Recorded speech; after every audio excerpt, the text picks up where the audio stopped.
Actually सत कथा कहि खुशी लो ये कि से ना बो ना आमको छोट बेलू ना बहुत यार कष्ट करी बहुत कष्ट करी। तो हेलो हाय सांग मैंने नमस्कार जय जगन्नाथ शुभ सकाल। आज जल्दी उठिक यार बेपार को जाइए काली जेहतु वर्षा बेपार जाई नी तो आईने बेपार मुझे आसला आस आस देखिए बहुत से खाई बची समय 10टा बाजिगला तो मुझे बेपार करके आसली। बाबा भी जाइए यार माने मार्केट आसिले आसिकी जाइए हाट को तो इन्हें जाकि फटाफट खाईदेवी खाईदे देखिए वर्षा भी उठेला तो यार आज ब्लॉग बन हेनी कारण डीजे एत जोर से बाजुची कौन बाहर हो तो ब्लॉग घर आज बन हेनी जहाँ हम बाहर वो खाई बची देख से सकाल सकाल 10टा बाजिगला मुझे जस्ट बेपार आसिले आसिक कल वीडियो भी अपलोड कर दी जा शीघ्र शीघ्र देख तो इने जब आम खाइबा आ मो सामान कम कम अच्छे कम कम रखी जाइए तो दीपर को बेपार बाहर खुशी बस खाइबा तो इन चलो खाइबा खाई रचना नमस्कार नमस्कार कौन भल अछ ए दिन कुआड़े पळेल एते दिन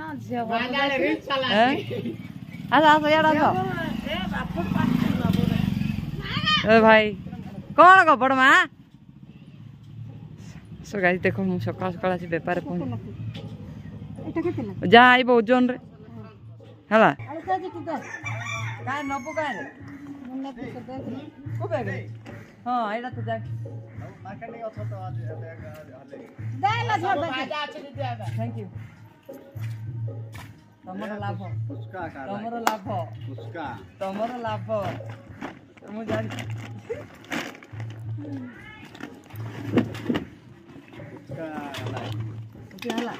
छे चॉकलेट देख आंखी विदाय करदा तापर बसिबा नपु काय रे हो नाइ छ सन सन नाइ छ ना बड़ बड़ पको तू पका हां तते जोगी जोगी एते टाइम हलानी मक्ते एडी आको मक्ते बोल नहीं काय धरु से दउनु एटा तो अच्छे सब सामान हां लाइट काबेगी जे जगह धर के जा जे जगह धर के जा मो ए पिलर पके दे चले आज छाड़ दी गई लग आ कौन हो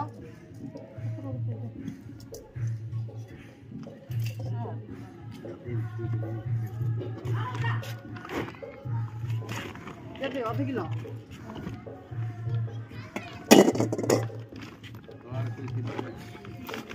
ए किरा पट्टा करो मु दो का उठ उठ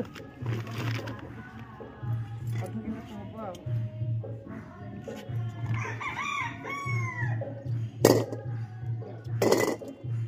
700 ग्राम हाँ आ कौन तो फाइनली सकाल सकाल मासी बेपार पहुंच जाइए टमाटर पाउडर गुड़े रा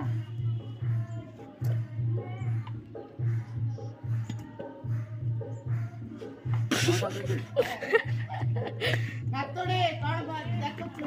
मारे कोडिया कोडिया ए हां हम चाहे 5 कर दे हां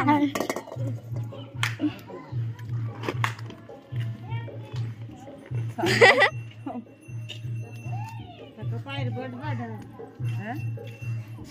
जाए चाय पीटे का बुला दे हां बुला बुला उठो बो 10 टा राती हां उठो परा काय भाग मागले दउ तू कछु हां दो हले 2 से 3 टा किलो मु कोन करबी दिन जाबे माटी ना देखो मां बोलले मागले दउ हले मु मां यार दउतले पैसा दबा मते इच्छा नहीं का आ कौन फाइनाली मु आसी सकाल सकाल बेपार पहुंच जाइए आउ देखिए बड़मा रसुन रसुन नहीं आकियान घर फ्रीडम फ्रीडम नहीं रुचि गोल्ड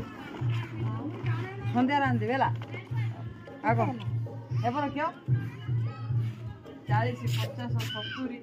70 ବାଇକ୍ ବାଲା ଆଇଲା। କେତେ କଥା 110 କାଟ ଏପଟେ 110 ଆଗରେ 50 160 ହେଲା ନାନୀ ଦଉନୁ ଅଧା ହାତି ନାନେ ନାନେ ତମର ସନ୍ଧ୍ୟାରେ ଆଇ ହେଲା ତ ଦେଖ ବଡ଼ ମା ଏତିକି ସାମାନ ନବୁ ନା ମୁଁ ନେଇଯିବା ମାନେ ଏଇନେ ସରିଲା ବେପାର ଲୋକ ପଳେଇଛନ୍ତି ସବୁ ଚର୍ଚ୍ଚ ଆଉ କେହି ନାହାନ୍ତି ତ ବେପାର ସରିଲା ଟଙ୍କା 1500 ବେପାର ହେଲା ଏଇନେ ଯିବି ଘରକୁ ୟାର ତ ଗାଡ଼ିଟାକୁ ସେଠି ୟାର ଦେଖ ଧୋଇଦେଲି ଟିକେ ଏଇନେ ତ ବର୍ଷା ଛାଡ଼ୁନି ବେପାର ନାହିଁ ବାବା ଯାଇଛନ୍ତି ହାଟକୁ ମୋ ରେନ୍ କୋଟ୍ ନେଇଯାଇଛନ୍ତି ବାବା କେମିତି ଏକୁଟିଆ ବେପାର କରୁଥିବେ ବର୍ଷା ହେଉଛି ବର୍ଷା ଛାଡ଼ି ବି ନାହିଁ ୟାର ମୋ ରେନ୍ କୋଟ୍ ନାହିଁ ବାବା ନେଇଯାଇଛନ୍ତି ଏଠି ସାମାନ ଥୁଆ ହେଇଛି ଦେଖ ସାମାନ ଭେଣ୍ଡି ବହୁତ ଗୁଡ଼ାଏ ସାମାନ ୟାର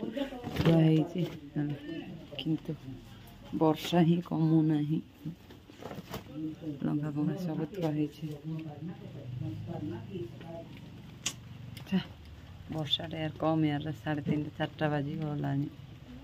ବର୍ଷା ଡେଲି ଡେଲି ଡେଲି ଡେଲି ବର୍ଷା ୟାର କି ଶାନ୍ତି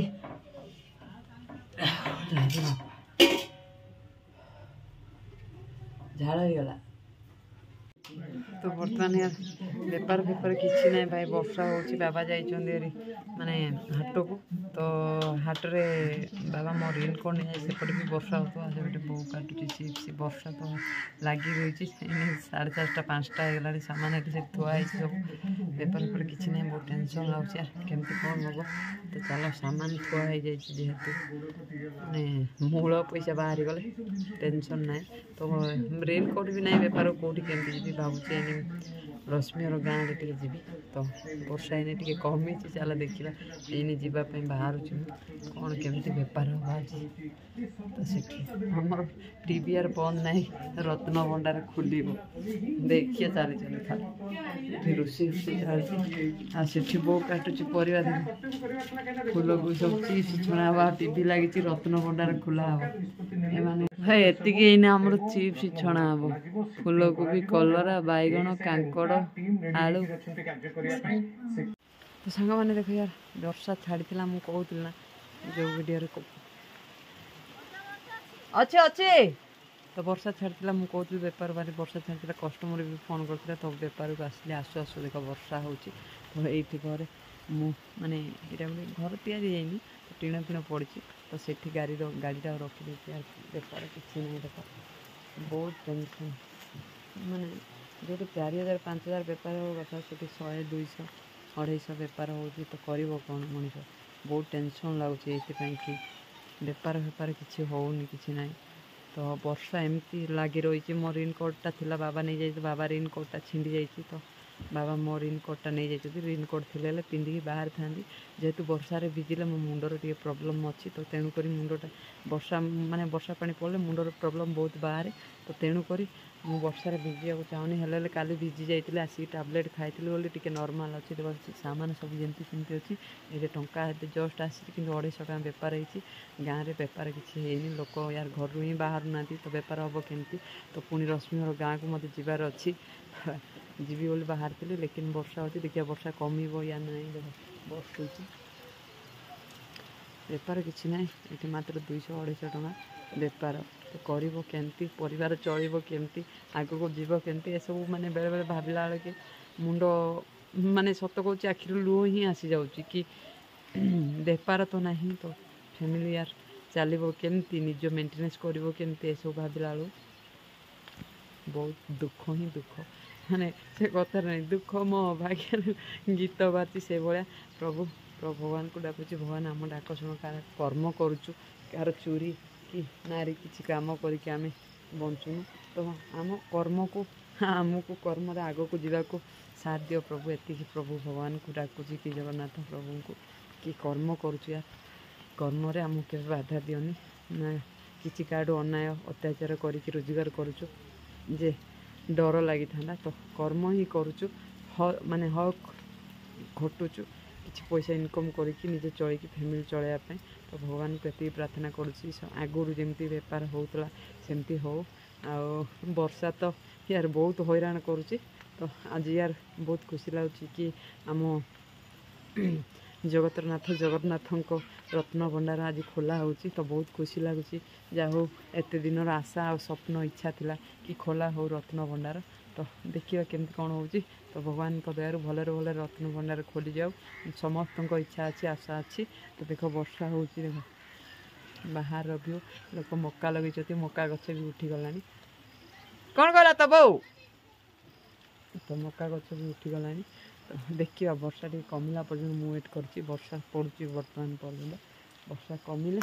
यार जी तो बाबा भी आसी ना बाबा भी बिजी थे कारण बहुत जोर से वर्षा होता काली भी होता आज भी हो डेली डेली अबिका माने अबिका यार 3-4 मास आमरी गाँ कथा कहूँ बाहर गाँ तो मुझे जानी वर्षा हो या ना आमरी गाँ 3-4 मास लगातार वर्षा ही लगी रही तो या सतर्क होकर रेनकोट आनिक आमको चलवा पड़ो आ वर्षा हेले भी आम बेपार को आसू रेनकोट पिंधिकी तो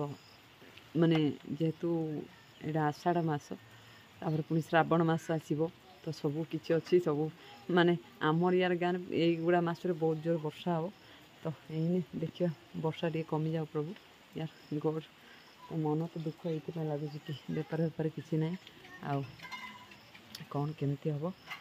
देखिए आउ गोटे किसी नुआ बिजनेस करी भावुँ किंतु यार पैसा नहीं पैसा पत्र बहुत अभाव आउ तो सांग माने जीवन में जहाँ भी हो जिते बड़ परिस्थिति आपण सामने आसू केबे भी भांगापी ट्राए हेनी ट्राए करनी निजक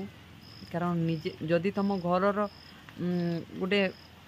मेम्बर भांगी पड़ुची ना ता देखिकी समस्ते तुम उपर जदि डिपेंड करुवे तुम भांगी पड़ा देखिए से भी भांगी पड़े मुझे एमती बहुत थर भांगी पड़ी बहुत परिस्थिति की फेस करी माने कहले विश्वास करनी यार आखिर लुह नुह रक्त झरी से भाया परिस्थिति मो पाखे थिला किंतु सेते बेले भी मुझे निजे एते माने एते सब कांदी किंतु मो का आगे कांदी मो बापा माँ आगे कि मो फैमिली आगे मुझे कांदी एकुटिया एका थी एका रूम रे कांदी पुणी निजक बुझेबी कि ना मु यही समय भांगी पड़े हेनी कांदी सारापर मो मनटा पुणी कौन गोटे परिवर्तन हो जाए कि ना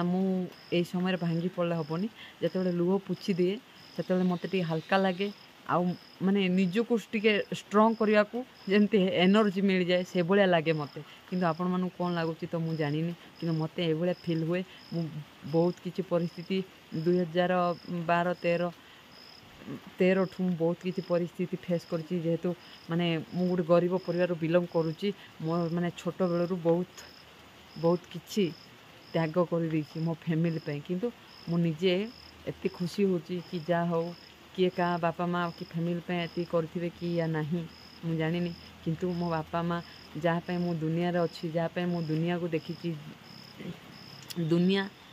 मत जहाँ पे जानी तांको पाई तो किसी करी या भाविकी निजको सबू परिस्थिति सेफ रखी सबू परिस्थिति हैंडल करके निजू कंट्रोल करके निज उपर साहस विश्वास रखी बस आग को चली तो सेमिति समस्त को गोटे उदाहरण देवी जो मैंने भी मो व्यूअर्स मैंने अच्छ मो सब्सक्राइबर मैंने अच्छ भाई भौणी मैंने अच्छ मु सब कहूँ समस्त को कौन सी परिस्थिति किसी भी बड़ बड़ परिस्थिति की ताकू यार से बड़ बड़ परिस्थिति केमती हैंडल करिवो सेटा को भाबिबा को पड़िवो कि निजे भितर निजे स्ट्रंग होइकि छिड़ा रहिबा पड़िवो बाकी केते बड़ परिस्थिति है आपन आगे हार मानिजो कि जा हो एते बड़ परिस्थिति रे कि निजको मु स्ट्रंग करली बोली आज से ही परिस्थिति रो मु सामना करि पारुची एया भाबिबा को पड़िवो तो मु बहुत माने आपन माने कहिले विश्वास करबेनी मते जेते बेले माने 8-9 वर्ष 10 वर्ष होता है सेते बेले मु काम शिखी तो यही काम नथिला सेते बेले हमर बहुत गरीब थिलु एक्चुअली एबे जेतिकी अच्छी भगवान को दयार बहुत खुशी रे ही अच्छु बुझल बहुत किसी आशा रखिनी मु काठू लेकिन निज ऊपर ही निज विश्वास आशा अच्छी बाकी आ कौन लोकों ऊपर मोर डिफरेंट कैनि कि कौन लोकों मु काणी कौड़ीटी भी मु आशा रखिनी मो निज छड़ा मो बापा माँ ऊपर भी मु काणी कौड़ीटीर आशा रखिनी मो निज छड़ा कारण माने 2000 माने 12-13 बेलू को माने 2007-8 बेलू तो मुझे बहुत छोट थी जेते मत एवं 24 वर्ष तो से मुझे छोट थी फिर भी से बहुत गुड़ाए कम कर बहुत गुड़ाए ଯେତେବେଳେ ମୋତେ 12-13 ବର୍ଷ ହୋଇଥାଏ ବାଲି ସିମେଣ୍ଟ କାମ କରିବାକୁ ଯାଇଥାଏ ସେତେବେଳେ ମଜୁରୀ ଥାଏ ୟାର 30 ଟଙ୍କା ମଜୁରୀ 30 ଟଙ୍କା 30 ଟଙ୍କାରେ ମୁଁ କାମ କରିଛି ମାନେ ଭାବ ମାନେ କ'ଣ ଥିଲୁ ଆଉ ଏବେ ବର୍ତ୍ତମାନ କ'ଣ ଅଛୁ କେତେ ଖୁସିରେ ଅଛୁ ସେଭଳିଆ ପରିସ୍ଥିତି କି ବର୍ତ୍ତମାନ ମାନେ ସେଭଳିଆ ପରିସ୍ଥିତି କି ସେ ଟାଇମ୍ରେ ଫେସ୍ କରିକି ଆସିଛି ବୋଲି ଆଜି ଏତିକି ଖୁସିରେ ଅଛୁ କି ଖୁସିରେ ବଞ୍ଚିପାରିଛୁ ବୁଝିଲ ନା ସମୟ କେଉଁଠୁ ଆଉ କେଉଁ ଯାଏଁ କେଉଁ ପର୍ଯ୍ୟନ୍ତ ନେଇକି ଆମକୁ ପହଞ୍ଚେଇ ଦେଉଛି କିନ୍ତୁ ସେ ପର୍ଯ୍ୟନ୍ତ ନିଜ ଉପରେ ଭରସା ଆଉ ଭଗବାନଙ୍କ ଉପରେ ସବୁବେଳେ ସଦା ସର୍ବଦା ୟାର ଭଗବାନ ଉପରେ ଭରସା ରଖ ଆଉ ଭଗବାନଙ୍କ ପାଖରେ ନିଜକୁ ସମର୍ପଣ କରିଦିଅ ସେତେବେଳେ ତୁମେ ସଠିକ୍ ମାର୍ଗ ସଠିକ୍ ଜାଗା ସଠିକ୍ ଯାହା କରିବ ସବୁ ଠିକ୍ ହିଁ ଲାଗିବ ତୁମକୁ ଯାହା ବି କରିବ ତେଣୁକରି ଭଗବାନ ପାଖରେ ନିଜକୁ ସମର୍ପଣ ନ କଲା ପର୍ଯ୍ୟନ୍ତ କିଛି ଭଲ ହେବନି ଆଉ ସେତେବେଳର କଥା ଆଉ ଏବେର କଥା ସେତେବେଳ କଥା ଭାବିଲେ ନିଶ୍ଚିନ୍ତ ୟାର ମାନେ ସେଇ ମୁମେଣ୍ଟ ଏବେ ବି ୟାର ମନେ ଅଛି ଯେତେବେଳେ ମୋତେ 5-7 ବର୍ଷ ହେଇଥିଲା ଆମ ଘରର ପରିସ୍ଥିତି କ'ଣ ଥିଲା କେମିତି ଚଳୁଥିଲୁ କ'ଣ କରୁଥିଲୁ ତ ସେତେବେଳ କଥା ଭାବିଲେ ମାନେ ଏବେକା ଡେଟ୍ରେ ତ ମାନେ ଏମିତି ଲାଗୁଛି କି ମାନେ କି 40-50 ବର୍ଷ ତଳର କଥା ମୋତେ ଏଇଭଳିଆ ଫିଲ୍ ହେଉଛି କି ସେତେବେଳେ ଏଇଭଳିଆ ଆମେ ପରିସ୍ଥିତିରେ ଥିଲୁ ଏମିତି ଥିଲୁ ସେଇଟା କହିଲେ ୟାର ଯିଏ ଦେଖିଥିବ ଯିଏ କରିଥିବ ସିଏ ହିଁ ବୁଝିପାରିଥିବ ଆଉ ସେ ତ ସତ କହିବାକୁ ଗଲେ ସାଙ୍ଗମାନେ ମାନେ ଛୋଟବେଳରୁ ହିଁ ଆମର ବହୁତ ଦୁଃଖ ପୁରା ଛୋଟବେଳରୁ ହିଁ ମାନେ ଯେତେବେଳେ ଆମେ ଛୋଟ ହେଇଥିଲୁ ଆକ୍ଚୁଆଲି ସତ କଥା କହିବି ଖୁସିର ଇଏ କି ସେତେବେଳେ ନା ଆମ ବୋଉ ନା ଆମକୁ ଛୋଟବେଳରୁ ନା ବହୁତ ୟାର କଷ୍ଟ କରିକି ଆଜି ଆମକୁ ବଡ଼ କରିଛି ଏ ଖୁସିର ଲୁହ ସେତେବେଳର କଥା ଭାବିଲା ବେଳେ ଏ ଖୁସିର ଲୁହ କାରଣ ବହୁତ ପରିସ୍ଥିତି ସେଇ ଟାଇମ୍ରେ ଯେତେବେଳେ ଆମେ ଛୋଟ ହେଇଥିଲୁ ମୋତେ 5-7 ବର୍ଷ ହେଇଥାଏ ମୋ ମାଆ ଯିଏ ମୋ ବୋଉ ଆମକୁ ବହୁତ କଷ୍ଟ କରିକି ଆଜି ବଡ଼ କରିଛି ଆଉ ଆମେ ବି ଆଜି ଏତେ ବଡ଼ ହେଇଯାଇଛୁ କାରଣ ଘରର ବୋଝ ଉପରେ ଲଦା ହେଇଯାଇଛୁ ବୋଲି ବଡ଼ ହେଇଯାଇଛୁ ତ ଆଜିକା ଡେଟ୍ରେ ସେଇ ସମୟର କଥା ଭାବିଲେ ଆଖିରୁ ତ ଅବଭିୟସ୍ଲି ଲୁହ ଆସିଯାଉଛି ବାକି କ'ଣ କହିବି ଖୁସିରେ